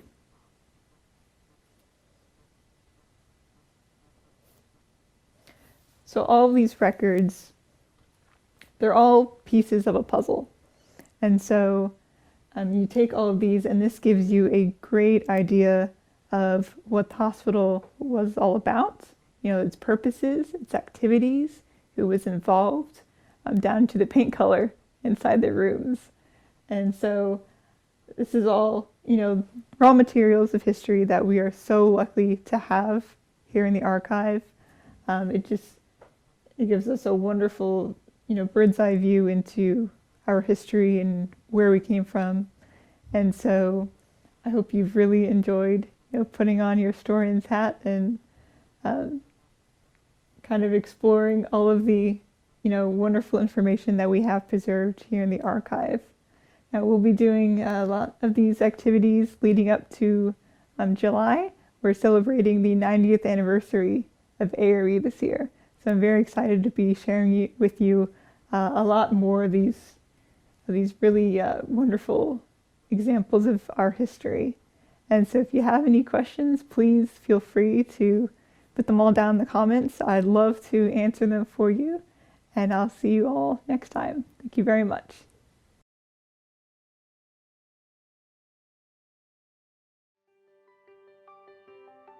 In 1967, my mother gave me a copy of Jess Stern's classic, The Sleeping Prophet, and said, "I think you'd be interested in this," and that was an understatement. I was totally fascinated and have been interested and involved in the Cayce work since then. I first discovered the Edgar Cayce readings when I was in my early 20s. I was in college. I had just been diagnosed with a rather serious condition, and I was feeling very hopeless. Searching. I had rejected my childhood religion and nothing seemed to be working, and I desperately wanted to believe in something, and then someone gave me a book about Edgar Cayce, and it was just so wonderful to believe. I first discovered the Edgar Cayce readings in the 1970s when I read the book There Is a River by Tom Sugrue, and it changed my life. When I was a little kid, they told me the story of him sleeping on his books, and I thought, wow, that is really cool. So I tried it. It was so uncomfortable I couldn't go to sleep. So I just had to memorize what I needed to know for school. But it was always, the readings, Edgar Cayce was always like in the background of my life. I first discovered the Edgar Cayce readings when I was seeking healing for rheumatoid arthritis. I was 23. It was 1943. And my husband and I came to work with the Cayces. And one day he came into the little office where I was typing, and he said, "June, would you like to have a reading?" Well, by this time, There Is a River and an article in Coronet magazine had brought in so many requests for readings that Gladys had scheduled them 2 years in advance. And the letters were still in piles all around the entrance hall. And so I said, "Mr. Cayce, I can't have a reading," because I'd opened some of those letters and seen the pain in them.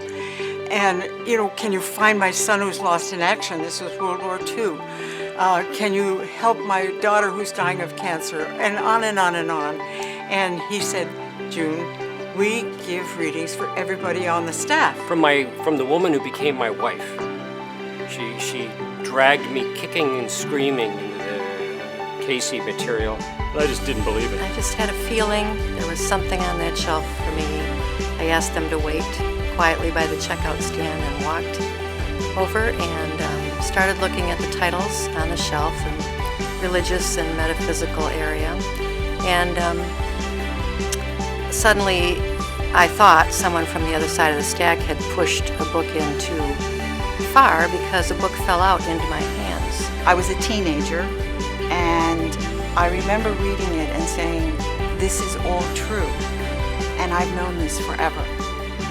all the things that Cayce, that came through Cayce about the soul's journey, reincarnation, the oneness of everything, it just made so much sense to me.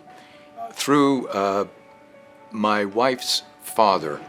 It was one of our first dates. I was a pre-med student. I showed up for the date. He came out to introduce himself and said, "Oh, Greg, I understand you're going to be a doctor." I said, "Yes." He said, "I'm reading a very interesting book about this man they called the sleeping doctor. He used to go to sleep and then he could diagnose patients and he would recommend treatments. His name is Edgar Cayce. Have you ever heard of him?" So I went up with my friend to the Glad Helpers prayer group, and that is the instant that changed my life. That's the reason I live in Virginia Beach now. I'm a member of Glad Helpers prayer group.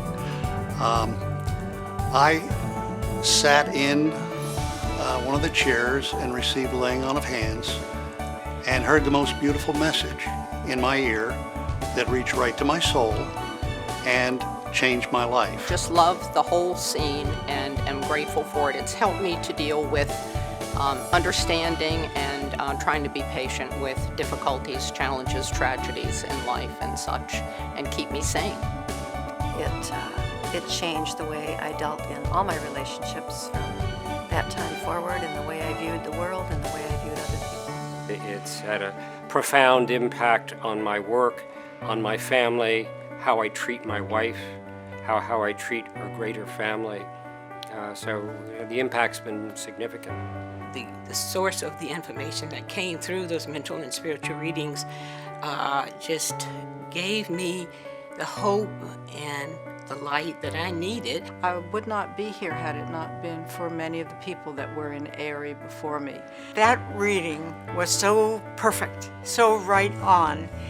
It just redirected my whole life. A.R.E. for inspiration. I use the Cayce readings for health, mental, physical, spiritual, and emotional. And I love going to their conferences. The Cayce work has evolved. This is a work that would influence even unborn souls here. The legacy of Edgar Cayce and A.R.E. is really, to me, the base that we should all have to understand what connection every one of us have with nature, with other people in the world, and with the spirit world. I have a son, I have a grandbaby, and I want this work to be there for them. So I support the Cayce work. I mean, I just feel so blessed that I have this material, and I want it to be here for my daughter, for future generations. It's been wonderful to have this information and to be a little on the periphery of the work going on. More than that, I think the world really, really needs the message of spirit, of love and reconciliation that the Cayce work and the spirit in the Cayce work points to. It's the A.R.E. staff, A.R.E. members, it's all a big family. I just love Kevin. I think he's doing a good job. I think everybody on the staff is working hard and giving what they have, you know, with a good spirit too. This work couldn't carry on if the staff wasn't there doing it. I'm very proud of the organization and how far they've come and what they do today. I just think they do a terrific job, you know, and I know it has to be hard work. As you get into the A.R.E. organization, as you get deeply involved in the Cayce work, you realize that this truly is a team effort. It's a family. Thank you. Thank you. I love you very much.